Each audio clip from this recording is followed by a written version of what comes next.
कभी छोड़ के मत जाना। किसका फोन है? श्लोक का फोन है। मेरा। हाँ बेटा, नमस्ते नमस्ते। अरे अरे मैं कैसे आ सकता हूँ बेटा? तुझे तो पता है दो बहुओं की जिम्मेदारी है मेरे ऊपर।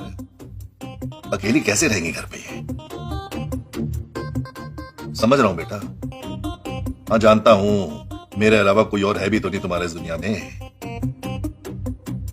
आता हूं जल्द आता हूं। अब ये कौन है जिसके आप जा रहे हो? मेरी इकलौती बहन है, उसका इकलौता बेटा है श्लोक। लेकिन आपका जाना क्यों जरूरी है वहां पे? अरे बेचारी की शादी को 3 साल हो गए, अभी तो कोई संतान ही नहीं हुई। घर में पूजा रखवाई है और उसके घर वाले बोल रहे हैं बेटी के माँ बाप कि अपने किसी एक रिश्तेदार को तो बुलाओ। अब मेरे अलावा कोई है नहीं तो मुझे तो जाना ही पड़ेगा ना। ओह अच्छा। चलिए ठीक है, मैं आपको जाने से रोकूंगी नहीं क्योंकि आप किसी अच्छे काम के लिए जा रहे हैं। हाँ बाबूजी, मैं भी नहीं रोकूंगी, लेकिन क्या? लेकिन आपको जल्दी वापस आना पड़ेगा। अरे मेरा दिल भी कहाँ लगेगा तुम दोनों के बगैर। और बाबूजी, जब तक आप यहाँ हैं हमें बेइंतहाशा मोहब्बत करते रहिए। तो क्या हुआ, इतना हैरान क्यों हो रही हो? वी आर इन 20s, तो पढ़ नहीं सकते हैं। तुम्हारे और जीजा जी के बीच में सब कुछ ठीक तो है ना? अब क्या बताऊं, उनका तो खड़ा ही नहीं होता।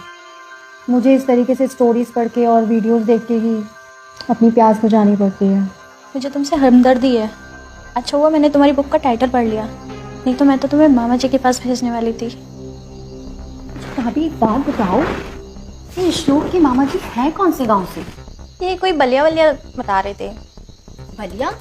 ये तो मेरे बगल का गांव है। और आपको पता है उस गांव में तो कुछ क्या क्या निमो बोलो। कुछ नहीं भाभी, मैं मामा जी से मिलके आती हूँ। अरे मामा जी से क्या कहानी सुनने जा रही हो? हाँ, कहानी सुनने जा रही हूँ। पर तुम्हें तो सेक्स। ओहो, अब वो सेक्स हो या कोई और कहानी हो, मुझे तो कहानी सुनने से मतलब है। और वैसे भी मामा जी अब मेरे करीबी रिश्तेदार हैं। मिलके आती हूँ। अरे रुको, दूध तो पी लो। ओफो भाभी, आप ही पी लेना, आपको ज्यादा जरूरत है। Hello hello. बाबूजी, क्या मैं आपको बाबूजी बोल सकती हूँ? अरे बिल्कुल बोल सकती है, क्यों नहीं बोल सकती? मैंने सुना है आप बलिया गांव के हैं और बलिया गांव में एक प्रथा है, मुझे वो प्रथा सुननी है। सारी प्रथा पता है तेरे को? सुन के ही मानेगी। अरे हमारे बलिया गांव की प्रथा ये है कि ससुर को अपनी नई नवेली दुल्हन का ख्याल रखना पड़ता है हर तरीके से।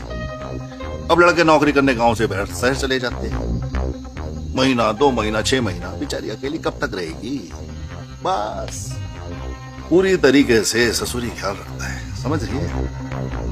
बाबूजी, आपको नहीं लग रहा यहाँ गर्मी बहुत ज्यादा है? आपके गांव में भी ऐसे ही गर्मी रहती है? गर्मी तो गांव की बहुत कड़क होती है। बाबूजी, हाँ मुझे प्रैक्टिकल करके जानना है, प्लीज बताइए ना। अरे बहू आके ना 2-4 दिन बाद खुद ही ससुर की जांग में बैठ जाती है। ऐसे? हाँ